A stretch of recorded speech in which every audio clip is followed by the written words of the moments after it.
Hey everyone. So friend, कैसे हैं आप सभी? आशा है आप सभी अच्छे होंगे, मस्त होंगे, स्वस्थ होंगे और जोर शोर से आप सभी की पढ़ाई चल रही होगी। सो गाइस, हमने लास्ट लेक्चर में प्रत्यय टॉपिक स्टार्ट कर दिया था और लास्ट लेक्चर में मैंने आपको प्रत्यय का कंप्लीट इंट्रोडक्शन बताया था। ठीक है, मैंने आपको बताया था कि प्रत्यय वर्णों के वे समूह होते हैं जो शब्द या धातु के अंत में लगते हैं। ठीक है, तो जो शब्द या धातु के अंत में लगते हैं उन्हें हम क्या कहते हैं? उन्हें हम प्रत्यय कहते हैं।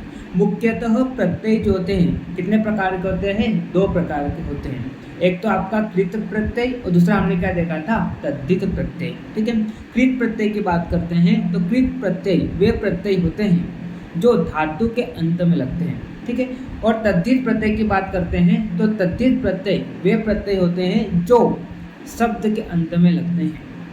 ठीक, उसके बाद मैंने आपको बताया था कि धातु के अंत में लगने वाले प्रत्यय जो है इनको भी हम दो पार्ट में डिवाइड करते हैं। एक तो जो अभी मैंने आपको बताया कृत, और दूसरा एक और हम देखते हैं वहाँ पर जो कि कौन सा था? तिंग प्रत्यय।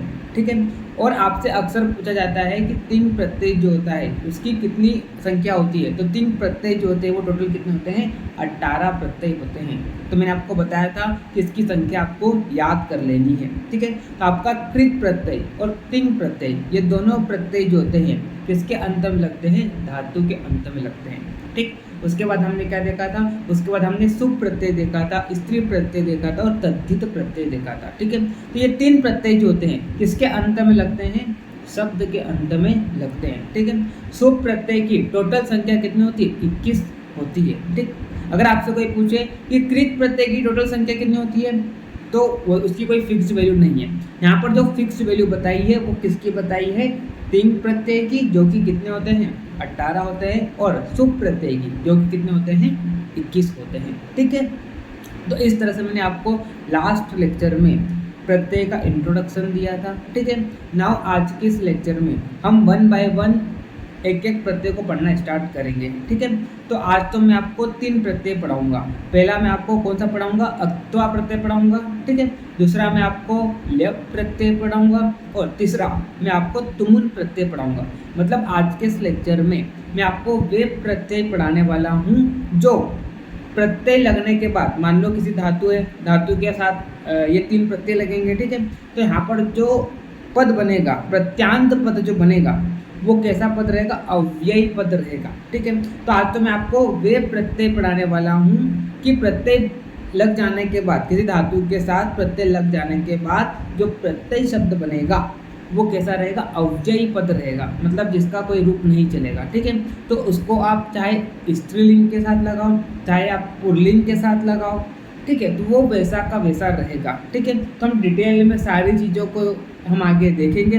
अगर आपको अभी कुछ समझ में नहीं आ रहा है टेंशन मत लीजिए, क्योंकि मैंने अभी पढ़ाना स्टार्ट नहीं किया है। मैं आपको क्या कर रहा हूँ? थोड़ा सा पिछला रिकॉल करा रहा हूँ और आपको मैं आगे का रास्ता बता रहा हूँ कि हमको कहाँ जाना है। ठीक है, तो आज हम क्या करेंगे? आज हम सिर्फ और सिर्फ 3 प्रत्यय को देखेंगे। सबसे पहला आपका कौन सा? अक्त्वा प्रत्यय, दूसरा हम देखेंगे लेप प्रत्यय और तीसरा हम देखेंगे तुमुन प्रत्यय। ठीक है, इसी लेक्चर में मैं आपको बताऊंगा कि प्रत्यय से कैसे क्वेश्चन पूछे जाएंगे। तो प्रत्यय से लगभग 4 से 5 तरीके से क्वेश्चन पूछे जा सकते हैं। तो आपको मैं बताऊंगा कैसे आपको इस चैप्टर को प्रिपेयर करना है, क्या करना है। तो ये सारी चीज़ अगर आपको जानना है तो प्रत्यय की सीरीज में आपको लगे रहना है। ठीक है, चलिए तो टाइम को ज़्यादा वेस्ट न करते हुए हम हमारे टॉपिक पर आगे बढ़ते हैं। इससे पहले थोड़ी सी मैं इन्फॉर्मेशन दे दूँ जो YouTube पर लेक्चर देख रहे हैं। ठीक है, तो जो लोग YouTube पर लेक्चर देख रहे हैं, हमारी रेगुलर क्लासेस जो होती है हमारे एप्लीकेशन में होती है। आयुर्वेदा विंग्स एप्लीकेशन है जिसका लिंक इस वीडियो के डिस्क्रिप्शन में आपको दे रखा है, या तो आप हमारी वेबसाइट www.ayurvedawings.com वहाँ पर भी आप विजिट कर सकते हैं। ठीक है, तो आप जाएंगे तो आपको वहाँ पर फ्री कंटेंट मिलेगा। आप फ्री कंटेंट को देखिए जिससे आपको नॉलेज हो जाएगा कि हमारे यहाँ पर कैसे क्लासेस होती है। मैंने वहाँ पर संस्कृत का कंप्लीट कोर्स मैंने आपको पढ़ा दिया है। वहाँ पर एप्लीकेशन में अगर बात करें तो एप्लीकेशन में मैंने संस्कृत पूरी कंप्लीट कर दी है। प्रत्येक 1-2 लेक्चर बाकी तो हमारा संस्कृत का पेपर 1 जो है वो पूरा कंप्लीट हो जाएगा। ठीक है, रही बात पेपर 2 की, तो वहाँ पर तो मेरे को नहीं लगता है कि मेरे को लेक्चर देने की ज़रूरत है। तो जहाँ पर मेरे को लगेगा वहाँ पर मैं आपको लेक्चर भी प्रोवाइड कर दूँगा। तो अगले 2 से 3 दिन में हमारा जो संस्कृत का पूरा कोर्स कंप्लीट हो जाएगा। ठीक है, उसके बाद मैं चरक को कंप्लीट करने वाला हूँ और आपकी जो 23 बैच के स्टूडेंट है आपकी टर्म 2 आने वाली है, तो टर्म 2 से पहले पहले 1 महीने पहले इस बार में पूरा आपका जो सिलेबस है कंप्लीट करा दूंगा, ठीक है। और रही बात आपकी फाइनल यूनिवर्सिटी एग्जाम की, तो उससे 2 से 3 महीने पहले मैं आपका जो सिलेबस है वो पूरा कंप्लीट करा दूंगा, ठीक है। तो आप डाउनलोड कीजिए, जिसने डाउनलोड नहीं किया है, ठीक है, कोर्स का आप विजिट कीजिए, तो आपको सारी नॉलेज हो जाएगी कि कैसे हमारे यहाँ पर क्लासेस होती है, ठीक। अगर आपको कोई क्वेरी हो तो मेरे डिस्क्रिप्शन में नंबर दे रखे हैं मैंने आपको, ठीक है, तो आप उस नंबर पर कॉन्टैक्ट कर लीजिए, तो मैं आपके सारे डाउट को सोल्व कर दूंगा कोर्स के रिगार्डिंग, ठीक। चलिए, तो थोड़ा सा प्रमोशन करने के बाद अब हम हमारे टॉपिक पर आगे बढ़ते हैं। तो आज हम क्या पढ़ने वाले हैं, सबसे पहले हम देखेंगे अक्त्वा प्रत्यय को, ठीक है। तो अक्त्वा प्रत्यय की अगर हम बात करते हैं तो सबसे पहले आपको पता होना चाहिए कि ये जो अक्त्वा प्रत्यय जो होता है ये कैसा प्रत्यय है, मतलब एक किसका उदाहरण है, ये कृत प्रत्यय का उदाहरण है। किसका उदाहरण है, ये कृत प्रत्यय का उदाहरण है। यानी कि ये किसके अंत में लगेगा, ये धातुओं के अंत में लगेगा। किसके अंत में लगेगा, ये धातुओं के अंत में लगेगा, ठीक है, यानी कि क्रिया के अंत में लगेगा, ठीक है। चलिए, कैसे जुड़ेगा, कहाँ पर लगेगा, अगर हम बात करें कहाँ पर जुड़ेगा,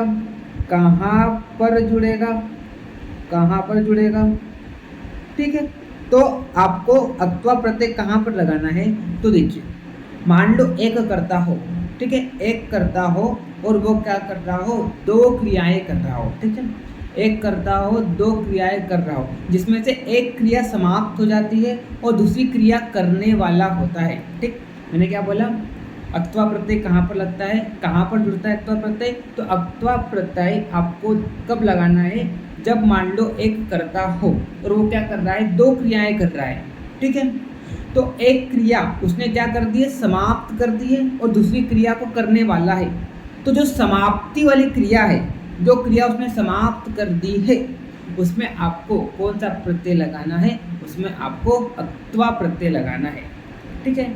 और जब आप प्रत्यय लगाकर जो शब्द बनेगा तो उसमें आपको क्या दिखेगा, उसमें आपको त्वा दिखेगा। क्या शेष रह जाएगा यहाँ पर, त्वा, ठीक है। तो जहाँ पर भी जिस भी पद में आपको क्या दिख जाए, त्वा दिख जाए, आप समझ जाना उसमें कौन सा प्रत्यय लगा हुआ है, उसमें अक्त्वा प्रत्यय लगा हुआ है। कभी कभी आपको वहाँ पर त्वा भी देखने को मिलेगा, कभी कभी आपको ध्वा भी देखने को मिलेगा, लेकिन मैक्सिमम टाइम तो आपको क्या देखने को मिलेगा, आपको त्वा देखने को मिलेगा, ठीक है। तो देखिए आप यहाँ पर क्या लिखा हुआ है, जब एक ही करता हो, ठीक है, एक ही करता हो और वो करता क्या कर रहा है, 2 क्रियाएं कर रहा है, उसमें से एक कार्य की समाप्ति के बाद दूसरी क्रिया की जाती है। मतलब एक करता है, वो क्या कर रहा है, 2 क्रियाएं कर रहा है और एक क्रिया उसने समाप्त कर दी है और दूसरी क्रिया शुरुआत करने वाला है, ठीक है, दूसरी क्रिया की जाती है। तो समाप्ति वाली जो क्रिया होती है उसमें आपको क्या करना है, अक्त्वा प्रत्यय लगाना है, ठीक है। और इस प्रत्यय से बने हुए शब्द को हम क्या कहते हैं, पूर्वकालिक क्रिया कहते हैं। तो इससे जो शब्द बनेगा उसे हम क्या कहेंगे, पूर्वकालिक क्रिया कहेंगे। जैसे कि आप उदाहरण आप देखिए, छात्र पढ़कर घर जाता है। तो यहाँ पर आप देखिए पहली क्रिया क्या है, पहली क्रिया आपको यहाँ पर दिखाई दे रही है पढ़कर।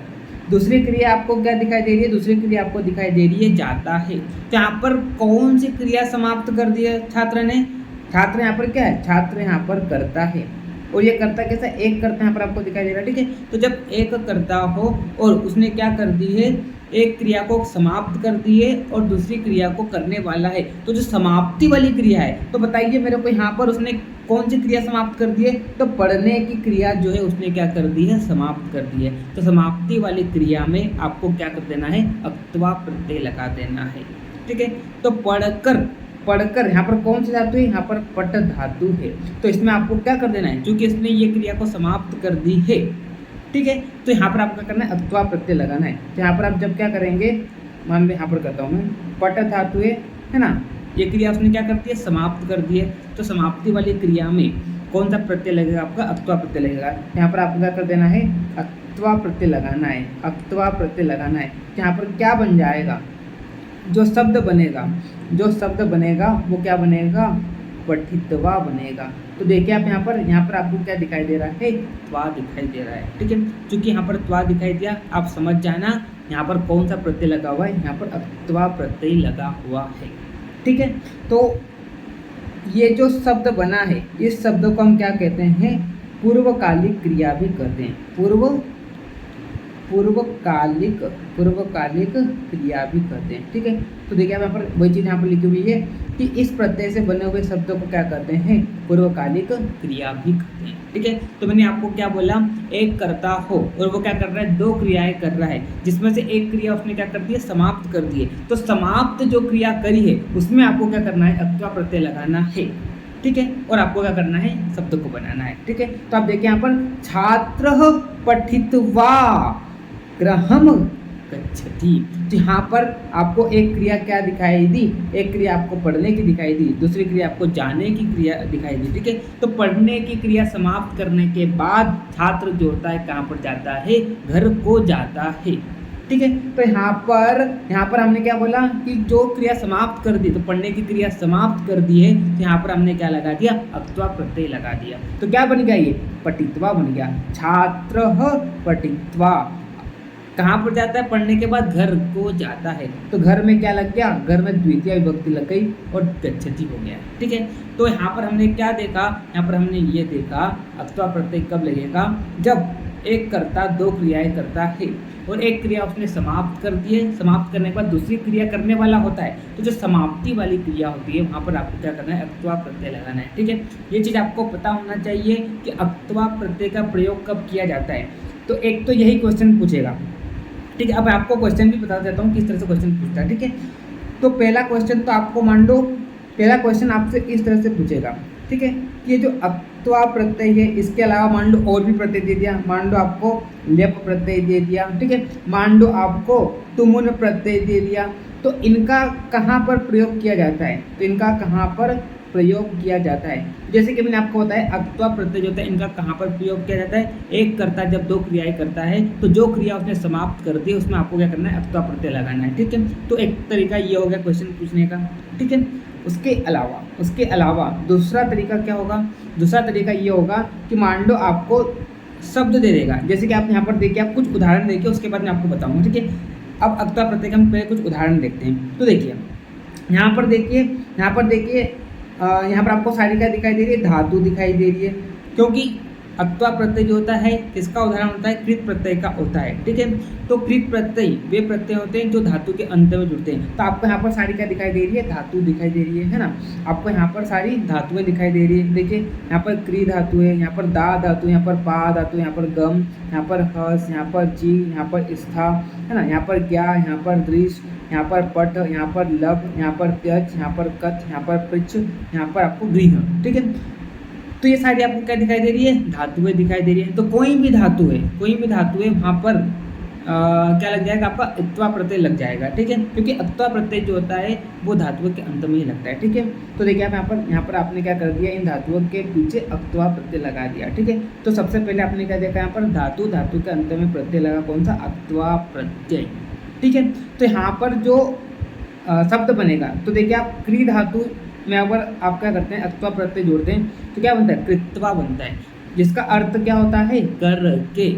मैंने अभी आपको बोला ना, समाप्ति में आपको क्या करना है, जहाँ पर क्रिया समाप्त हो रही है तो छात्र कुछ भी करके क्या करता है, कहीं और काम करता है। ठीक है, दा और दा धातु है, उस टाइम क्या करा, कृत्वा प्रत्यय लगाया, अक्त्वा प्रत्यय लगाया, तो यहाँ पर क्या बन गया, दत्वा। ठीक है, जिसका अर्थ क्या होता है, देकर, मतलब क्रिया क्या हो गई, यहाँ पर समाप्त हो गई। ठीक है, तो समाप्ति की क्रिया में आपको करना है, अक्त्वा प्रत्यय लगाना है। उसके बाद देखिए पा में अगर आप क्या करते हैं, अक्त्वा प्रत्यय लगाते हैं तो क्या शब्द बनता है यहाँ पर, पित्वा, मतलब पी कर। ठीक है, छात्र चाय पीकर स्कूल को जाता है, तो यहाँ पर क्या हो जाएगा, छात्र चायम, क्या हो जाएगा, छात्र चायम पीत्वा विद्यालयम गच्छति। ठीक है, तो यहाँ पर क्या हो गया, यहाँ पर जो क्रिया समाप्त कर दी, तो यहाँ पर छात्र ने क्या की, चाय पीने की क्रिया को क्या कर दी, उसने समाप्त करी, उसके बाद कहाँ गया, वो स्कूल को गया। ठीक है, तो जो क्रिया समाप्त कर दी है वहाँ पर हमने क्या कर दिया, वहाँ पर हमने अक्त्वा प्रत्यय लगाया। ठीक है, और क्या बनाया शब्द, पित्वा बनाया। ठीक है, तो छात्र क्या कर दे, यहाँ पर छात्र चायम पीत्वा विद्यालयम गच्छति। ठीक है, तो छात्र जो होता है चाय पीकर कहाँ पर जाता है, विद्यालय को जाता है। ठीक है, चलिए उसके बाद देखिए यहाँ पर, जिसके आप अगला देखिए गम, गम धातु में अगर आप अक्त्वा प्रत्यय बनाएंगे तो क्या बन जाएगा, गत्वा बन जाएगा, जिसका मतलब क्या होता है, जाकर। हस धातु है, अक्त्वा प्रत्यय लगाएंगे क्या बन जाएगा, हसित्वा बन जाएगा, जिसका मतलब क्या होता है, हंसकर। ठीक है। जी धातु है, अक्त्वा प्रत्यय लगाएंगे क्या बनेगा, जित्वा बनेगा, जिसका मतलब क्या होता है, जीतकर। स्था धातु है, अक्त्वा प्रत्यय लगाएंगे, जिसका मतलब क्या होगा, स्थित्वा। ठीक है। वैसे यहाँ पर आप लगाते जाइए और ये आप शब्द बनाते जाइए। ठीक है। तो देखिए आप यहाँ पर कभी कभी आपको, अब ये इंपॉर्टेंट है, लब वाला आप इंपॉर्टेंट है। लब में अगर आप अक्त्वा प्रत्यय लगाएंगे तो आप ये मत कर देना, लभत्वा मत कर देना, लभत्वा मत कर देना, गलत हो जाएगा। ठीक है। आपको पहला ही ऑप्शन अगर मान लो आता है एमसीक्यू में कि लब धन अक्त्वा, यहाँ पर जो शब्द बनेगा, प्रत्यांत शब्द बनेगा, तो कौन सा बनेगा, तो सबसे पहले आपको ये दे देगा लभत्वा। तो जो नहीं पढ़ा होगा अच्छे से तो वो लभत्वा को टिक करके आ जाएगा। क्यों, क्योंकि उसके दिमाग में तो ये रहता है कि यहाँ पर त्वा शेष होता है। लेकिन देखिए यहाँ पर कभी कभी मैंने बताया ना, कभी कभी ध्वा भी शेष रहता है, कभी कभी ट्वा भी शेष रहता है, कभी कभी ट्वा भी। तो आप देखिए पृच्छ को देखिए, इस पृच्छ को देखिए, पृच्छ में अगर आप अक्त्वा प्रत्यय लगाएंगे तो यहाँ पर देखिए क्या बना, पृष्ठवा। आप ये मत कर देना, यहाँ पर ये मत कर देना पृच्छत्वा, तो वो गलत हो जाएगा। यहाँ पर देखिए, यहाँ पर ट्वा शेष आपको दिखाई देगा। ठीक है। तो कभी कभी आपको ट्वा शेष दिखाई देता है लास्ट में, और कभी कभी आपको क्या दिखाई देता है, ध्वा भी दिखाई देता है। ठीक है। लेकिन मैक्सिमम टाइम आपको क्या दिखाई देगा, मैक्सिमम टाइम आपको त्वा दिखाई देगा। देखिए यहाँ पर त्वा दिखाई दिया, यहाँ पर आपको त्वा दिखाई दिया, यहाँ पर त्वा, यहाँ पर त्वा, यहाँ पर त्वा, यहाँ पर त्वा, यहाँ पर त्वा, यहाँ पर त्वा। लेकिन देखो अब ये दृश्य इंपॉर्टेंट हो गया। दृश्य इंपॉर्टेंट क्यों हो गया, क्योंकि यहाँ पर क्या लग गया, यहाँ पर ट्वा लग गया है। तो आपको कंफ्यूज करने के लिए मान लो पूछ लिया कि दृश्य धन अक्त्वा अगर आप प्रत्यय लगाएंगे दृश्य में, तो यहाँ पर कौन सा शब्द बनेगा, तो पहला तो आपको ही दे देगा दृश्यत्वा दे देगा, दृश्यत्वा दे देगा। ठीक है। तो आप उसको टिक कराएंगे तो क्या हो जाएगा, गलत हो जाएगा। ठीक। तो आपको क्या करना है, यहाँ पर देखिए, यहाँ पर क्या टिक करना है, यहाँ पर आपको दृष्टवा टिक करना है। ठीक है। दृष्टवा, क्योंकि यहाँ पर लास्ट में क्या शेष हो रहा है, ट्वा। ठीक है। यहाँ पर देखिए, यहाँ पर ट्वा, और लब्ध में देखिए यहाँ पर ध्वा शेष हो रहा है। तो मैंने आपको बोला ना, कभी कभी आपको क्या दिखेगा, ट्वा दिखेगा, कभी आपको ध्वा, लेकिन मैक्सिमम टाइम आपको क्या दिखेगा, यहाँ पर ट्वा। तो जहाँ पर भी आपको क्या दिख जाए, ट्वा दिख जाए, तो आप क्या टिक करके आना है, वहाँ पर कौन सा प्रत्यय लगा हुआ है, पर अक्त्वा प्रत्यय लगा हुआ है। ठीक है। चलिए, तो दूसरा क्वेश्चन तो आपसे यही पूछ लेगा कि आपसे मान लो शब्द दे देगा, आपको मान लो शब्द दे देगा, जैसे कि बात करते हैं ग्रहित्वा दे दिया। ठीक है। ग्रहित्वा दे दिया है ना, जैसे कि बात करते हैं पृष्ठवा दे दिया। तो बताइए इसमें कौन सा प्रत्यय लगा हुआ है, आपको पहचानना होगा, और उसका क्या अर्थ होता है वो आपको बताना है। ठीक है। तो आपको ऐसे क्वेश्चन पूछ लिया, आपने यहाँ पर क्या देखा, आपने यहाँ पर त्वा देखा, आपने यहाँ पर क्या देखा, आपने यहाँ पर त्वा देखा। तो आपको क्या टिक लगाना है, इसमें क्या लगा हुआ है, कौन सा प्रत्यय लगा हुआ है, इसमें अक्त्वा प्रत्यय लगा हुआ है। ठीक है। और इसका मतलब क्या होता है, इसका मतलब होता है जाकर। इसका मतलब क्या होता है, इसका मतलब होता है पूछ कर। ठीक है। तो उसका अर्थ भी आपको बताना है। ठीक। तो देखो, तो एक तरीका मैंने क्या बताया, पहला क्वेश्चन मैंने आपको कैसा बताया था, पहला क्वेश्चन आपको पूछ लेगा, जैसे आपको दे देगा कि अक्त्वा प्रत्यय इसका कहाँ पर प्रयोग किया जाता है। तो कहाँ पर प्रयोग किया जाता है, तो जब एक करता है वो क्या कर रहा है, दो क्रिया कर रहा है, तो जो पहली क्रिया उसने समाप्त कर दी, वहाँ पर आपको करना है अक्त्वा प्रत्यय लगाना है। ठीक है। एक तो ये हो गया। दूसरा आपको क्या कर लेगा, कैसे पूछ लेगा, आपको मान लो शब्द दे देगा, गृहीत्वा दे दिया, जैसे कि यहाँ पर आपको पृष्ठवा दे दिया, तो बताइए इसमें कौन सा प्रत्यय लगा हुआ है, तो आपको पहचानना है। तो आपने क्या देखा, कैसे पहचानेंगे, यहाँ पर आपको त्वा दिखाई दे रहा है, यहाँ पर आपको ट्वा दिखाई दे रहा है, तो आपको टिक कर देना है, यहाँ पर क्या लगा हुआ है, अक्त्वा प्रत्यय लगा हुआ है। ठीक है। अब एक बार मतलब एक और तरीका ऐसा पूछता है कि आपसे दे देगा, मान लो आपको दे दिया ल्यप प्रत्यय, मान लो आपको दे दिया तुमुन प्रत्यय। ठीक है। तो इसके इन प्रत्यय के प्रयोग बताइए। ठीक है। इनका आप उदाहरण बताइए, इनका आप क्या कीजिए, इनका आप उदाहरण बताइए, है ना, और इनके वाक्य बनाइए। इनसे आप वाक्य, जैसे कि यहाँ पर आप देखिए ना, यहाँ पर हमने क्या देखा था, अक्त्वा, जैसे कि हमने अक्त्वा प्रत्यय में वाक्य देखा कि छात्र जो होता है वो पढ़कर कहाँ जाता है, घर जाता है। तो ऐसा करके आपको वाक्य बनाने को पूछ लेगा, आपको कुछ नहीं करेगा, आपको एक प्रत्यय का नाम दे देगा, जैसे कि मान लो आपको दे दिया अक्त्वा प्रत्यय दे दिया। ठीक है। तो इसका आप प्रयोग बताइए, इसके आप उदाहरण बताइए, और इससे कोई एक वाक्य बनाइए। तो आपको क्या करना है, आपको हर एक प्रत्यय का, मैं आपको बोल रहा हूँ, सबसे पहले आपको कैसे तैयार करना है प्रत्यय तैयार करने का सबसे बेस्ट तरीका आपको क्या करना है, अगर आप ऐसा तैयार करेंगे तो आपसे एक भी क्वेश्चन गलत नहीं होगा प्रत्यय का। सबसे पहले आपको क्या करना है, जैसे कि मान लो अक्त्वा प्रत्यय है ना, अक्त्वा प्रत्यय है, ठीक। तो आपको सबसे पहले तो इसका प्रयोग पता होना चाहिए कि इसका प्रयोग कहाँ पर किया जाता है, ठीक है। दूसरा आपको ये पता होना चाहिए कि इससे जो शब्द बनेगा वो कृदंत रहेगा या तद्यांत रहेगा, ठीक है, या सुबंत रहेगा। तो वो भी मैंने आपको लास्ट लेक्चर में बताया था। अगर मान लो कृत प्रत्यय है और धातु के अंत में कृत प्रत्यय जुड़ा है तो उसे हम क्या कहते हैं, कृदंत बोलते हैं। तो जैसे कि बात करते हैं अक्त्वा प्रत्यय जो है वो क्या है, कृत प्रत्यय है, ठीक है। तो किसी धातु के अंत में जब अक्त्वा प्रत्यय जुड़ेगा, चूंकि ये कृत प्रत्यय है, यहाँ से जो शब्द बनता है वो क्या कहलाएगा, वो कृदंत कहलाएगा, ठीक है। तो एक तो इस तरह से मान लो ये एमसीक्यू में पूछे कि जैसे कि आपको दे दिया पटित्वा दे दिया, तो ये क्या है, कृदंत है, सुबंत है, तियंत है, क्या है, तो आपको क्या टिक करना है, यहाँ पर कृदंत टिक करना है, ठीक है। तो इस तरह से भी आपको यहाँ पर पता होना चाहिए, ठीक। उसके अलावा आपको हर एक प्रत्यय के कहाँ पर मैं आपको बता रहा है ना, पहले तो मैंने आपको बताया प्रयोग, कहाँ पर प्रयोग होता है। दूसरा आपको हर एक प्रत्यय के आपको कम से कम 5 उदाहरण याद होना चाहिए। कम से कम आपको हर एक प्रत्यय के 5 उदाहरण याद कर लो। कैसे याद करना है, जैसे कि आप क्री को देखिए, क्री धन अक्त्वा क्या बन गया, यहाँ पर कृत्वा बन गया, दा धन कित्वा क्या बन गया, दत्वा बन गया। तो ऐसे जो सरल आपको हिसाब से आप देख लीजिए आपको कौन सी याद होती है। तो 5 आपके दिमाग में हर एक प्रत्यय का उदाहरण याद होना चाहिए, ठीक है। आपसे पूछ लेगा कि अक्त्वा प्रत्यय के आप उदाहरण बताइए, है ना। आपसे 5 देखो, एक चीज़ और बता दो आपको मैं, इस चैप्टर से 10 मार्क्स का क्वेश्चन पूछा जाएगा, ठीक है। एक तो 5 नंबर का रहेगा, दूसरा 5 नंबर का रहेगा। तो पहले 5 नंबर में तो 100% चांसेस सही रहेगा कि आपसे 3-4 प्रत्यय दे देगा, है ना। और उसके आप एक क्या करिए, उदाहरण बताइए, ठीक है। एक तो आपको ये पूछ सकता है, या तो मान लो आपको क्या दे देगा, जैसे कि मान लो आपको कृत्वा दे दिया, तो बताइए इसमें कौन सा प्रत्यय लगा हुआ है। एक तो इस तरह से आपसे पूछ सकता है, ठीक है। और तीसरा तरीका क्या हो सकता है, तीसरा तरीका ये हो सकता है कि आपसे कोई प्रत्यय दे देगा, उसका आपको क्या बताना है, उदाहरण बताना है। उदाहरण बताने के बाद उससे आपको क्या करना है, वाक्य बनाना है, ठीक है। जैसे कि वाक्य यहाँ पर देखिए, यहाँ पर हमने देखा ना, छात्र पढ़कर कर जाता है, तो छात्र पठित्वा गृहम गच्छति। तो जो भी आपको प्रत्यय दिया है उसके आपको वाक्य बनाते भी आना चाहिए, ठीक है। अगर आपको प्रयोग करते आता है तो वाक्य आराम से बना ले जाओगे, इसमें कोई दिक्कत की बात नहीं है, ठीक। एक तो ये होना चाहिए। तो मैंने आपको क्या बोला, आपको 5 उदाहरण हर प्रत्यय याद होना चाहिए। तीसरा तरीका क्या होगा, अभी मैंने आपको बताया, कोई शब्द दे देगा, उसमें आपको पहचानना होगा, उसमें आपको क्या होगा, पहचानना होगा कि कौन सा प्रत्यय लगा हुआ है, ठीक है। चौथा तरीका क्या होगा, चौथा तरीका आपसे डायरेक्ट बोल देगा, आपसे कोई प्रत्यय दे देगा, है ना, आपसे कोई क्या दे देगा, प्रत्यय दे देगा, ठीक है। और अरे ये वाला नहीं, चौथा तरीका कुछ इस प्रकार से हो जाएगा, आपको इस प्रकार से दे देगा।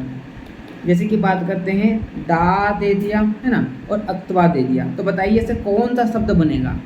पा दे दिया, अक्त्वा दे दिया, बताइए इससे कौन सा शब्द बनेगा। मतलब आपको ये 2 चीज़ दे देगा, तो आपको क्या करना है, उसका शब्द बनाना है, ठीक है।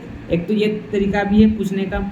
और तरीका क्या हो सकता है, और तरीका यहाँ से ये हो सकता है कि आपको जैसे कि मान लो ये शब्द दे दिया, हसित्वा दे दिया, मान लो जित्वा दे दिया, आपको यहाँ पर गत्वा आपको दे दिया, ठीक है। तो आपको पहचानना है कि इसमें कौन सी धातु है और इसमें कौन सा प्रत्यय लगा हुआ है, ठीक है। तो जैसे कि मान लो आपको यहाँ पर दे दिया गत्वा, क्वेश्चन दे दिया आपको, बताइए इसमें कौन सी धातु लगी हुई है, तो आपको यहाँ पर ये पहचानना है, ठीक है। तो सबसे पहले आपको यहाँ पर पहचानना है कि यहाँ पर त्वा प्रत्यय लगा हुआ है, त्वा प्रत्यय लगा हुआ है ना।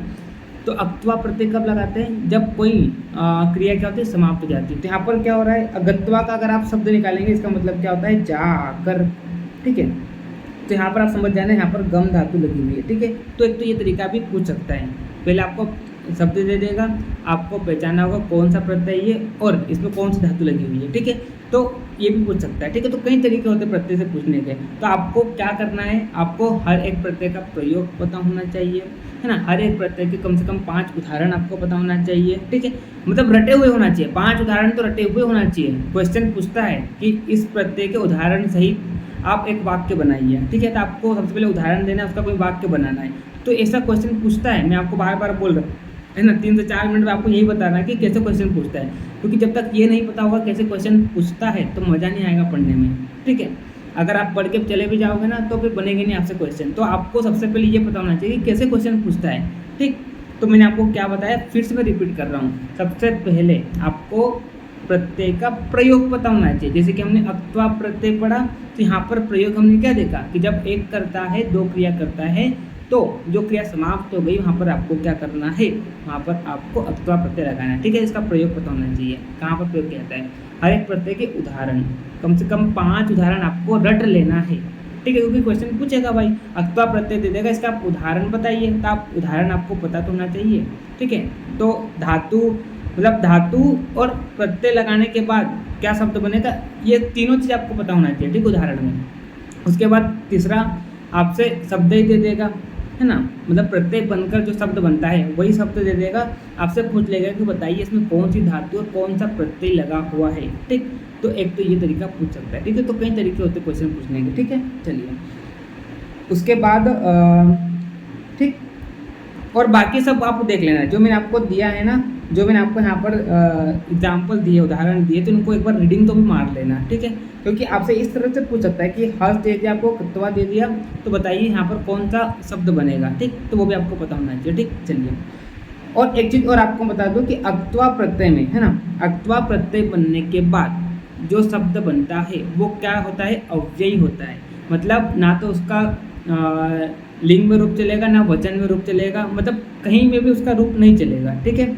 तो यहाँ पर आप देखिए वही चीज़ यहाँ पर लिखी हुई है कि कोई धातु है, उसमें अगर आप क्या करते हैं, अक्त्वा प्रत्यय लगाते हैं, है ना, अक्त्वा प्रत्यय लगाते हैं, तो जो प्रत्यांत रूप जो होता है वो कैसा होता है, अव्ययी होता है।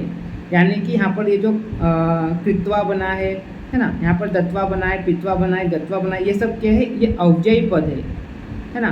तो जब आप क्या करते हैं, किसी धातु के साथ अक्त्वा प्रत्यय लगाते हैं, तो इससे जो शब्द बनता है वो क्या होता है, अव्ययी होता है। मतलब उसका कोई रूप नहीं चलेगा, ठीक है, उसका कोई रूप नहीं चलेगा, ठीक। चाहे आप उसको पुल्लिंग के साथ लगाओ, चाहे आप स्त्रीलिंग के साथ लगाओ, पुल्लिंग के साथ भी कृत्वा रहेगा, स्त्रीलिंग के साथ भी क्या रहेगा, वो कृत्वा ही रहेगा, ठीक है। चाहे पुल्लिंग के साथ आप दत्वा लगाओ या स्त्रीलिंग के साथ दत्वा लगाओ, तो वो दत्वा ही रहेगा, ठीक है। चलिए तो यहाँ पर जो शब्द बनता है वो क्या होता है, अव्ययी होता है, उसका कोई रूप नहीं चलता है, ठीक है। तीनों वचन में, तीनों लिंगों में, है ना, शब्दूर वो क्या होता है, एक जैसा रहता है, मतलब उसका कोई रूप नहीं चलता। अव्यय आपको पता ही क्या होता है, ठीक। चलिए उसके बाद हम बात करते हैं अगला हम देखते हैं अगला प्रत्यय जो है वो कौन सा प्रत्यय है, ल्यप प्रत्यय है, ठीक है। तो अगर हम ल्यप प्रत्यय की बात करते हैं तो ल्यप प्रत्यय भी एकदम सेम किसकी तरह है, अक्त्वा प्रत्यय की तरह है, ठीक है।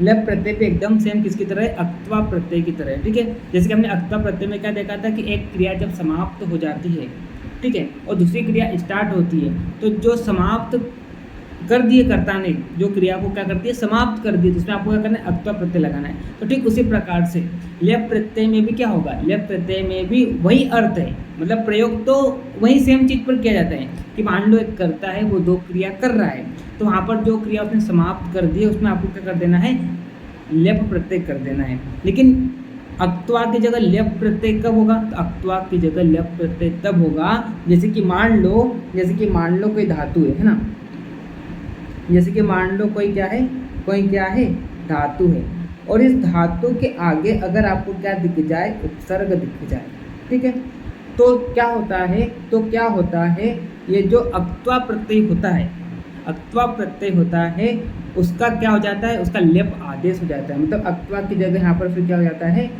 लेप प्रत्यय लगता है, ठीक। तो हमने पिछले इसमें क्या देखा था, इसमें हमने देखा था कि जब कोई क्रिया समाप्त होती है और दूसरी क्रिया स्टार्ट होती है, तो जो कर्ता ने क्रिया को समाप्त कर दी वहाँ पर आपको क्या कर देना है, अक्त्वा प्रत्यय लगा देना है। तो लेप भी वही सेम चीज जगह, मतलब वही सेम जगह क्या होगा, प्रयोग होगा लेप का भी। लेकिन यहाँ पर डिफरेंस ये हो जाएगा कि यहाँ पर लेप प्रत्यय कब लगेगा, कि जब कोई धातु है, धातु के आगे अगर मान लो क्या जुड़ा हो, उपसर्ग जुड़ा हो, ठीक है। धातु है, धातु के अगर मान लो उपसर्ग जुड़ा हो तो वहाँ पर फिर अक्त्वा प्रत्यय नहीं लगेगा, वहाँ पर अक्त्वा की जगह क्या हो जाता है, लेप आदेश हो जाता है, ठीक है। तो मान लो कोई धातु है ना, धातु के आगे क्या जुड़ा हो, कोई उपसर्ग जुड़ा हो, तो यहाँ पर अक्त्वा की जगह क्या हो जाएगा, लेप आदेश हो जाएगा, मतलब यहाँ पर लेप प्रत्यय लग जाएगा। तो देखिए आप यहाँ पर क्या लिखा है, जब धातु से पहले कोई उपसर्ग होता हो तो अक्त्वा प्रत्यय के स्थान पर क्या हो जाता है, लेप आदेश हो जाता है। ठीक है, और यहाँ पर देखिए वही चीज़ जो मैंने आपको बताई थी ना, लास्ट वाला जो प्रत्यय आपको पढ़ रहा था, कौन सा, अक्त्वा प्रत्यय, वहाँ पर मैंने आपको बताया था कि अक्त्वा प्रत्यय जब लगाते हैं किसी धातु के साथ तो उससे जो शब्द बनता है वो क्या होता है, अव्ययी पद होता है, मतलब उसका ना लिंग में, ना वचन में, ना पुरुष में, सब में उसका जो रूप रहेगा वो क्या रहेगा, समान रहेगा। ठीक है, तो यहाँ पर आप देखिए वही चीज़ लिखी हुई है कि अक्त्वा और लेप प्रत्ययों से बनने वाले शब्द जो होते हैं वो क्या होते हैं, अव्ययी पद होते हैं, और दोनों प्रत्यय जो होते हैं क्या कहलाते हैं, पूर्वकालिक कृदंत कहलाते हैं। पूर्वकालिक मतलब यहाँ पर ये जो प्रत्यय है वो कब लगता है, जो क्रिया समाप्त हो गई है, पूर्वकालिक जो क्रिया समाप्त हो गई वहाँ पर क्या करते हैं, ये दोनों प्रत्यय को लगाते हैं, लेप को भी और अक्त्वा को भी। कब लगाते हैं, जब कोई क्रिया समाप्त हो गई है। लेकिन इन दोनों में फर्क क्या है, इन दोनों में फर्क यही है कि अगर आपको धातु के आगे क्या दिख जाए, उपसर्ग दिख जाए, आपको क्या करना है, लेप प्रत्यय लगाना है। अगर आपको धातु के आगे कोई उपसर्ग नहीं हो तो यहाँ पर आपको अक्त्वा प्रत्यय लगाना है, बस यही डिफरेंस है। दोनों सेम चीज़ें हैं, दोनों क्या है, सेम चीज़ें हैं, लेकिन क्या होगा, अगर आपको धातु के आगे उपसर्ग दिख जाए तो लेप प्रत्यय लगाना है, अगर धातु के आगे उपसर्ग नहीं हो तो आपको क्या करना है, आपको यहाँ पर अक्त्वा प्रत्यय लगाना है। ठीक है, अगर मैं लेप प्रत्यय की बात करता हूँ तो कब लगेगा, धातु के आगे कोई उपसर्ग है तो यहाँ पर आपको क्या करना है, लेप प्रत्यय लगाना है। ठीक है, और लेप प्रत्यय में जो शब्द बनेगा उसमें आपको क्या दिखेगा, य शेष रहेगा। अक्त्वा में हमने क्या देखा था, अक्त्वा में हमने देखा था वहाँ पर त्वा शेष रहता है, मतलब आपको जो शब्द बनेगा उसमें आपको त्वा दिखाई देगा, जहाँ पर आपको त्वा दिखाई देगा वहाँ पर आप समझ जाना है कि वहाँ पर अक्त्वा प्रत्यय लगा हुआ है। ठीक है, लेकिन जब शब्द बनने के बाद आपको य शेष दिखाई दे तो आप समझ जाना वहाँ पर लेप प्रत्यय लगा हुआ है। ठीक है, तो जब आप क्या करते हैं, लेप प्रत्यय लगाते हैं तो लेप प्रत्यय लगने के बाद, किसी धातु के साथ लगने के बाद जब कोई पद बनता है तो उसमें क्या हो जाता है, ये जो ल है और ये जो प है इसका क्या हो जाता है, लोप हो जाता है, यहाँ पर यह शेष रह जाता है। ठीक है, तो जहाँ पर भी आपको जिस भी पद में यह शेष रह जाएगा आप समझ जाना वहाँ पर लेप प्रत्यय लगा हुआ। ठीक, तो आप देखिए यहाँ पर जैसे आप एग्जाम्पल देखिए, आप यहाँ पर छात्र आगत्य पठति, मतलब छात्र आकर पढ़ता है। ठीक है, तो यहाँ पर देखिए दो क्रिया हो रही है, एक तो क्या क्रिया है आपको दिखाई दे रही आकर, दूसरी आपको क्या क्रिया दिखाई दे रही है, यहाँ पर पढ़ता है। ठीक है, पढ़ने की क्रिया दिखाई दे रही है। ठीक है, तो यहाँ पर कौन सी क्रिया समाप्त हो गई है, आने वाली, मतलब छात्र आकर पढ़ता है। तो यहाँ पर आने वाली क्रिया जो समाप्त हुई है उसमें आपको क्या करना है, या तो अक्त्वा प्रत्यय जुड़ेगा या तो क्या जुड़ेगा, लेप प्रत्यय जुड़ेगा। ठीक है, लेप कब जुड़ेगा, अगर मान लो आपको क्या दिख जाए, धातु के आगे उपसर्ग दिख जाए। ठीक है, तो देखिए आप यहाँ पर आप देखिए इस शब्दों को आप देखेंगे, आगत्य को देखेंगे जो कि क्रिया क्या हो गई है, समाप्त हो गई है, तो इस पद को आप देखेंगे तो यहाँ पर आप देखिए, यहाँ पर आपको आंग उपसर्ग दिखाई दे रहा है और यहाँ पर आपको यह शेष दिखाई दे रहा है। इसका मतलब यहाँ पर क्या लगा हुआ है, यहाँ पर लेप प्रत्यय लगा हुआ है।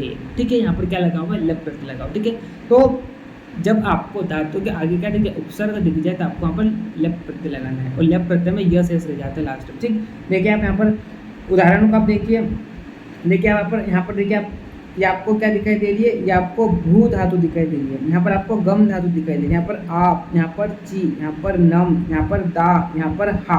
ठीक है, ठीक, और आगे आपको क्या दिखाई दिया, आगे आपको यहाँ पर उपसर्ग दिखाई दिया, अनु, आंग, प्र, वी, है ना, प्र, आ, वी, ये सब क्या आपको दिखाई दिए, यहाँ पर उपसर्ग दिखाई दिए। ठीक है, तो आपको यहाँ पर क्या दिखाई दे रहा है, धातु के आगे उपसर्ग दिखाई दे रहा है, तो अक्त्वा प्रत्यय की जगह क्या होता है, लेप आदेश हो जाता है। यहाँ पर देखिए, यहाँ पर क्या लग गया, लेप लेप लेप लेप लेप लेप प्रत्यय लग गया। ठीक है, तो लेप प्रत्यय जैसे ही लगता है तो यहाँ पर ल और प जो है इसका क्या हो जाएगा, लोप हो जाएगा, यहाँ पर यह शेष रह जाएगा। तो देखिए आप यहाँ पर देखिए यह शेष है, यहाँ पर यह शेष रह गया, यहाँ पर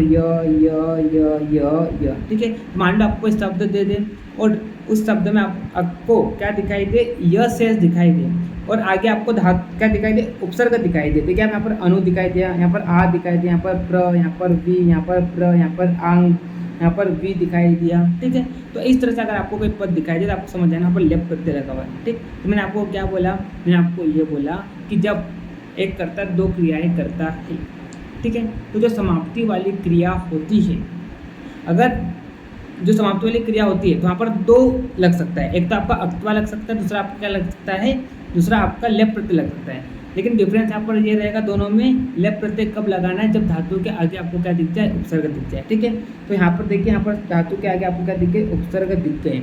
ठीक है, तो आपने यहाँ पर समझ जाना है कि यहाँ पर कौन सा प्रत्यय लगा हुआ है, यहाँ पर लेप प्रत्यय लगा हुआ है। ठीक है, तो जब लेप प्रत्यय लगाएंगे तो जो पद बनेगा उसमें आपको क्या दिखाई देगा, यह शेष दिखाई देगा। तो यहाँ पर देखिए, यहाँ पर आपको यह शेष दिखाई दे, यहाँ पर आपको यह शेष दिखाई दे, साथ में आपको यहाँ पर देखो आगे उपसर्ग भी दिखाई दे रहा है। ठीक है, तो अगर आपको पहचानना है, अगर आपको कोई शब्द दे दे, आपको पहचानना है यहाँ पर कौन सा प्रत्यय जुड़ा हुआ है, तो आपको क्या दिखाई देगा, आपको यह शेष दिखाई देगा और उसी शब्द के आगे आपको कोई उपसर्ग दिखाई देगा। यह शेष दिखाई दे, उपसर्ग दिखाई दे, यह शेष उपसर्ग, यह प्रउपसर्ग, यह विउपसर्ग, यह प्रउपसर्ग, यह आंग उपसर्ग, यह विउपसर्ग। ठीक है, तो इस तरह से अगर आपको कोई पद दिखाई दे, आप समझ जाना क्या है, आप समझ जाना कौन सा प्रत्यय लगा हुआ, पर लेप प्रत्यय लगा हुआ। ठीक है, और आपको उनके अर्थ पता होना। जैसे कि बात करते हैं अनुभव, मतलब अनुभव करके, आगम में मतलब आकर, यहाँ पर देखिए प्राप्त मतलब प्राप्त करके, विचित्र मतलब सुनकर, है ना, तो इनके अर्थ भी आपको पता होना चाहिए। तो आपको लेप प्रत्यय का प्रयोग क्या है, धातु के आगे अगर मान लो उपसर्ग है तो आपको लेप प्रत्यय लगाना है। यहाँ पर जो शब्द बनेगा उसमें आपको क्या दिखाई देगा, यह शेष दिखाई देगा। ठीक है, और आगे आपको उपसर्ग दिखाई देगा। ठीक है, तो यहाँ पर आप देखिए, और यहाँ पर उदाहरण दिए हुए हैं। ठीक, वी है ना, और यहाँ पर स्त्री धातु, यहाँ पर ज्ञा, यहाँ पर क्री, यहाँ पर मोच और अज, आगे आपको यहाँ पर क्या दिखाई, उपसर्ग दिखाई दिया। आपने क्या करा, लेप प्रत्यय लगाया, तो जो शब्द बनेगा उसमें देखिए यह शेष रह गया, यह शेष रह गया, साथ में आगे आपको उपसर्ग दिखाई दिया। यहाँ पर वी, यहाँ पर उप दिखाई दे रहा है, यहाँ पर आपको क्या दिखाई दे रहा है, देखो अव दिखाई दे रहा है, यहाँ पर उपसर्ग दिखाई दे रहा है। ठीक है, तो इस तरह से आपको पॉइंट दिखाई दे, समझ जाना वहाँ पर लेप प्रत्यय लगा हुआ है। ठीक, आई होप आपको समझ में आ रहा होगा, बोर तो नहीं हो रहा ना। ठीक है, तो बहुत आसान प्रत्यय है एकदम। ठीक है, आपको प्रत्यय का प्रयोग, उसके उदाहरण, ठीक है, और उसके वाक्य, आपको वाक्य, जैसे कि यहाँ पर वाक्य क्या बन रहा है कि यहाँ पर छात्र क्या होता है, आकर पढ़ता है, मतलब छात्र आगत्य पढ़ती। तो हर एक प्रत्यय के आप उदाहरण भी एक एक याद कर लेना तो भी। ठीक है, चलिए देखो, अगर आपको अर्थ पता होगा ना, देखो अगर आपको प्रयोग करते आता है और प्रत्यय का उदाहरण और उसका अर्थ पता होगा ना, तो वाक्य आप बना ले जाओगे, उसमें कोई दिक्कत नहीं होगी। ठीक है, चलिए अब अगला प्रत्यय हम देखो, यहाँ पर नोट पे लिखा है मैंने, यह शेष बचता है, बाकी का क्या हो जाता है, लोप हो जाता है, यानी कि ल और प का लोप हो जाएगा। यहाँ पर क्या रहेगा, आपको लास्ट में यह शेष दिखाई देगा। ठीक है, चलिए अब हम बात करते हैं कौन सा प्रत्यय, तुमुन प्रत्यय। ठीक है, तो तुमुन प्रत्यय कब लगाते हैं, के लिए, यह अर्थ बतलाने के लिए। ठीक है, यहाँ पर क्या होगा, यहाँ पर एक प्रकार से क्वेश्चन किया जाएगा। ठीक है, किसके लिए, यहाँ पर एक प्रकार से आपको क्वेश्चन मार्क जैसा आपको उदाहरण मिलेगा। ठीक है, तो के लिए अर्थ में आपको क्या करना है, तुमुन प्रत्यय लगाना है। जैसे कि बात करते हैं किसके लिए छात्र स्कूल जाता है, तो मान लो आंसर रहेगा पढ़ने के लिए छात्र कहाँ जाता है, स्कूल जाता है। तो के लिए अर्थ में आपको क्या करना है, के लिए अर्थ में आपको तुमुन प्रत्यय लगाना है। जैसे कि आप देखें यहाँ पर जैसे कि बात करते हैं छात्र पढ़ने के लिए स्कूल जाता है, तो किसके लिए जा रहा है, पढ़ने के लिए जा रहा है। तो जो पट धातु है, अगर इस पट धातु को अगर आपको के लिए अर्थ में यूज़ करना है तो आपको क्या करना पड़ेगा, आपको तुमुन प्रत्यय लगाना पड़ेगा। तो क्या बन जाएगा, पठी तुम बन जाएगा। क्या बन जाएगा, यहाँ पर पठी तुम बन जाएगा।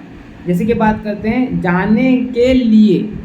ठीक है, जाने के लिए, तो यहाँ पर के लिए अर्थ हमें बताने के लिए आपने क्या किया, गम धातु में तुमुन प्रत्यय लगाया। आपने क्या किया, तुमुन प्रत्यय लगाया, तो क्या बन गया, ये गंतुम बन गया। क्या बन गया, गंतुम बन गया। ठीक है, यहाँ पर देखिए क्रेतुम यानी कि खरीदने के लिए। तो आपको क्या करना है, के लिए अर्थ में आपको कौन सा प्रत्यय लगाना है, तुमुन प्रत्यय लगाना है। ठीक है, चलिए अब तुमुन प्रत्यय से बने शब्द भी क्या होते हैं, अव्ययी होते हैं। तो मैंने आपको क्या बताया, आज मैं आपको क्या पढ़ा रहा हूँ, आज मैं आपको वही प्रत्यय पढ़ा रहा हूँ। लास्ट में जो पद बनेगा वो क्या बनेगा, अव्ययी पद बनेगा, मतलब उसका किसी में भी कोई रूप नहीं चलेगा।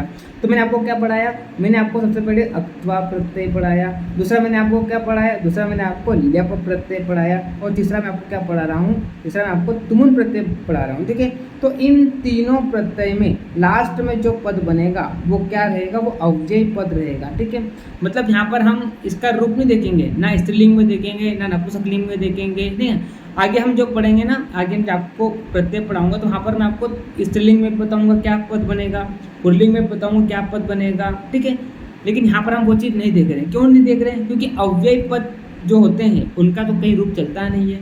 चाहे आप स्त्रीलिंग के साथ यूज़ करो, चाहे आप पुल्लिंग के साथ यूज़ करो, वो तो क्या रहता है, समान रहता है। ठीक है, चलिए तो देखिए तुमुन प्रत्यय से बने शब्द अव्यय होते हैं, तो आपको याद होना चाहिए। ऐसा क्वेश्चन पूछ लेगा कि तुमुन प्रत्यय से बनने वाला शब्द क्या होता है, तो आपको क्या टिक करना है, अव्यय होता है। ठीक है, तीनों के लिए आपको याद करना है। ठीक है, इसके लिए कर्ता जिस कार्य के निमित्त कोई क्रिया करता है उसे निमित्तार्थक क्रिया कहते हैं, और निमित्तार्थक क्रिया में क्या होता है, तुमुन प्रत्यय लगता है। ठीक है, तो देखिए यहाँ पर क्या है, बालक जो है वो क्या है, करता है। ठीक है, तो क्या बोला यहाँ पर क्या बोला, कर्ता जिस कार्य के लिए, तो कर्ता यहाँ पर क्या कर रहा है, कौन सा कार्य कर रहा है, जाने की क्रिया कर रहा है। तो क्यों जा रहा है, विद्यालय क्यों जा रहा है, तो पढ़ने के लिए जा रहा है। मतलब यहाँ पर जाने का जो कार्य है, यानी कि जाने की जो क्रिया है, उसका निमित्त कारण क्या है, किस लिए जा रहा है, तो पढ़ने के लिए जा रहा है। तो जो किस लिए जा रहा है उसमें आपको क्या करना है, तुमुन प्रत्यय लगाना है। निमित्त कारक में, निमित्त कर्ता में आपको क्या करना है, मतलब निमित्तार्थक में आपको क्या करना है, निमित्तार्थक में आपको तुमुन प्रत्यय लगाना है। ठीक है, तो यहाँ पर देखिए, यहाँ पर कर्ता जो है वो क्या है, बालक है, वो क्या कर रहा है, जाने की क्रिया कर रहा है। तो जाने का जो कार्य कर रहा है उसका निमित्त कारण क्या है, तो वो पढ़ने के लिए जा रहा है। तो निमित्तार्थक जो है उसमें क्या हो जाएगा, तुमुन प्रत्यय लगेगा। ठीक है, तो जहाँ पर भी क्वेश्चन रेज हो रहा है किस लिए, तो पढ़ने के लिए, तो जो पढ़ना है ये क्या है, निमित्त कारण है। ठीक है, निमित्तार्थक है, तो निमित्तार्थक क्रिया में क्या करना है, आपको तुमुन प्रत्यय लगाना है। ठीक है, चलिए तो ये चीज़ आपको ऐसा पूछ सकता है पर। ठीक है, मान लो आपसे क्वेश्चन पूछ ले कि निमित्तार्थक क्रिया में कौन सा प्रत्यय लगता है, तो निमित्तार्थक क्रिया में तुमुन प्रत्यय लगता है, ऐसा भी क्वेश्चन पूछ सकता है। ठीक है, चलिए अब बात करते हैं अपन। देखो अब यहाँ पर शब्द दिया, जैसे कि बात करते हैं यहाँ पर भू धातु, यहाँ पर पा धातु, पट, स्था, त्रिस, दा, लब, ये सब क्या धातु है। यानी कि आपका जो तुमुन प्रत्यय है वो किसके अंत में लगता है, धातु के अंत में लगता है। तो इससे जो शब्द बनेगा वो क्या हो जाएगा, कृदंत होगा। ठीक है, वही अगर हम बात करते हैं लेप प्रत्यय की बात करते हैं, अभी किसके अंत में लगे हैं, धातु के अंत में लगे हुए। ठीक है, तो इससे भी जो शब्द बनेगा वो क्या कहलाएगा, कृदंत लेप प्रत्यय कहलाएगा। ठीक है, और वहाँ पर मैंने आपको बताया था अक्त्वा में भी, वो भी उससे जो पद बनता है वो भी क्या कहलाएगा, कृदंत। क्यों, क्योंकि ये सब किसके अंत में लगे हुए हैं, धातु के अंत में लगे हुए हैं। और जो धातु के अंत में प्रत्यय लगते हैं वो किसके अंतर्गत आते हैं, कृत के अंतर्गत आते हैं। और कोई भी धातु के बाद में अगर मान लो क्या होता है, कृत प्रत्यय लगता है, तो उससे जो शब्द बनता है वो क्या कहलाता है, कृदंत कहलाता है। ठीक है, चलिए तो आप देखिए हम यहाँ पर आप देखिए भू, ये सब धातुएं दी हुई है। यहाँ पर देखिए, यहाँ पर तुमुन प्रत्यय लगा हुआ है, तुमुन तुमुन तुमुन तुमुन तुमुन तुमुन। तो यहाँ पर देखिए भू में अगर आप क्या करते हैं, तुमुन प्रत्यय लगाएंगे, क्या बनेगा, भवितुम, जिसका अर्थ क्या होता है, होने के लिए, होने के लिए। तो यहाँ पर देखिए अगला पा में अगर आप क्या करते हो, तुमुन प्रत्यय लगाते हो, यहाँ पर क्या बनता है, पातुम बनता है। ठीक है, पट में तुमुन लगाएंगे तो यहाँ पर पटितुम कर दो, गंतुम मैंने कर दिया है, यहाँ पर क्या हो जाएगा, पटितुम हो जाएगा। ठीक है, स्था में अगर तुमुन करेंगे तो स्थातुम, दृश्य में तुमुन करेंगे तो द्रष्टुम। ठीक है, तो यहाँ पर आप देखिए, यहाँ पर आपको कैसे पहचानेंगे कि तुमुन प्रत्यय लगा हुआ है, तो यहाँ पर आपको देखिए जो पद बनेगा वहाँ पर आपको तुम दिखाई देगा, यहाँ तुम दिखाई देगा, यहाँ पर तुम, कभी कभी तुम भी दिखाई देगा। इसी बात कहते हैं यहाँ पर दृश्य में जब आप क्या करते हैं, तुमुन प्रत्यय लगाएंगे तो द्रष्टुम हो गया। ठीक है, तुम दिखाई दिया, कभी कभी धूम भी दिखाई देगा तो धूम हो गया। ठीक है, तुम, तो मैक्सिमम टाइम तो आपको क्या दिखाई देगा, तुम दिखाई देगा। कभी कभी आपको तुम दिखाई देगा और कभी कभी आपको क्या दिखाई देगा, धूम दिखाई देगा। ठीक है, तो इस तरह से अगर आपको कहीं लास्ट में दिखाई दे, आप समझ जाए ना, वो तुमुन प्रत्यय लगाकर, मतलब किसी धातु के अंत में तुमुन प्रत्यय लगाकर वो पद बना हुआ है, ऐसा आप समझ जाना। ठीक है, और ये किसके लिए यूज़ किया जाता है, तो के लिए अर्थ में तुमुन प्रत्यय यूज़ किया जाता है। ठीक है, तो आई होप आपको समझ में आ रहा होगा। अब यहाँ पर देखिए, ये जो मान लो आपको दे दिया जी धन तुमुन, तो इससे कौन सा शब्द बनेगा, तो यहाँ पर जैतुम बनेगा। अब ऐसा मत बना देना, जीतुम मत बनाना। ठीक है, इसलिए मैं बोल रहा हूँ कि आप हर एक उदाहरण को अच्छे से रीड करके जाना। ठीक है, तो एक तो आपको क्या होना चाहिए, कोई भी प्रत्यय है उसका प्रयोग पता होना चाहिए, है ना, उसके 5 उदाहरण आपके रटे हुए होना चाहिए, क्योंकि आपसे ऐसा क्वेश्चन पूछ लेगा, अक्त्वा प्रत्यय दे दिया, तुमुन प्रत्यय दे दिया, है ना, लेप प्रत्यय दे दिया, इसके आप उदाहरण बताइए और इसको कोई वाक्य बनाइए। तो आपको उदाहरण रटे हुए होना चाहिए और आपको वाक्य भी बनाते आना चाहिए। ठीक है, अगर आपको उदाहरण याद रहेंगे ना, उसका अर्थ पता रहेगा तो आप वाक्य बना जाएंगे, उसकी कोई दिक्कत नहीं है। ठीक है, और तीसरा मैंने आपको क्या बताया, तीसरा मैंने आपको कैसे क्वेश्चन पूछेगा, आपसे कोई शब्द दे देगा, आपको पहचानना होगा कि कौन सा प्रत्यय लगा हुआ है। तो मैंने आपको अक्त्वा में बताया, वहाँ पर आपको त्वा दिख जाएगा, कभी कभी ट्वा और ध्वा भी दिखेगा, जो कि रेयर केस रहेगा, ठीक है। तो जहाँ पर भी आपको ट्वा दिखता है, ध्वा दिखता है, तो उसको आप याद कर लेना, ठीक है। उसके बाद मैंने आपको लेप प्रत्यय पढ़ा है, वहाँ पर क्या हो जाएगा, अगर आप मान लो आपको शब्द दे दिया, बताइए कौन सा प्रत्यय लगा हुआ है, तो लेप प्रत्यय आप कैसे पहचानेंगे, तो आपको लास्ट में यस एस दिखाई देगा और आगे आपको क्या दिखाई देगा, उपसर्ग दिखाई देगा। तो इस तरह से अगर आपको कोई पद में दिखाई देता है, समझ जाना वहाँ पर लेप प्रत्यय लगा हुआ है, ठीक है। उसके बाद आपसे मान लो इसने पूछ ले तुमुन प्रत्यय में, तो यहाँ पर आपको क्या दिखाई देगा, तुम दिखाई देगा, कभी कभी धूम और तुम भी दिखाई देता है, तो उस कंडीशन को आप याद कर लेना, ठीक है। तो इस तरह से आपको हर प्रत्यय का प्रयोग पता होना चाहिए, ठीक है। किसके लिए यूज़ किया जाता है वो आपको पता होना चाहिए, इसके उदाहरण आपको पता होना चाहिए, है ना, और वाक्य बनाते आपको आना चाहिए, ठीक है। इस तरह से आपको आना चाहिए, ठीक। और अगर मान लो एक क्वेश्चन इस तरह से पूछ लेता है, जी दे दिया, तुम दे दिया, इससे कौन सा शब्द बनाएगा, ठीक है, तो वो आपको पता होना चाहिए, ठीक है। या तो आपसे कोई पद दे दिया, उसमें कौन सी धातु लगी हुई है, तो वो आपसे पूछ सकता है, ठीक है। इस तरह से क्वेश्चन पूछे जाते हैं, ठीक। तो आप देख लेना अच्छे से, मैंने आपको पढ़ा दिया है और मैंने आपको बता भी दिया है कि किस तरह से क्वेश्चन प्रत्यय से पूछे जाते हैं, ठीक है। तो आई होप आपको लेक्चर समझ में आया होगा। अगर आपको कोई डाउट हो तो आप मेरे से पूछ सकते हैं, एकदम आसान सा टॉपिक है, इतना कोई यहाँ पर रॉकेट साइंस नहीं है, ठीक है। अगर आप नोट्स पढ़ेंगे तो नोट्स से भी काम हो जाएगा, लेकिन फिर भी मैं फटाफट इस चैप्टर को पढ़ा देता हूँ। अब 2 लेक्चर और आएंगे प्रत्यय के, यानी कि कल तक हम क्या करेंगे, प्रत्यय को पूरा कंप्लीट कर लेंगे, ठीक है। चलिए, तो मिलते हैं नेक्स्ट लेक्चर में, तब तक के लिए okay bye, see you again.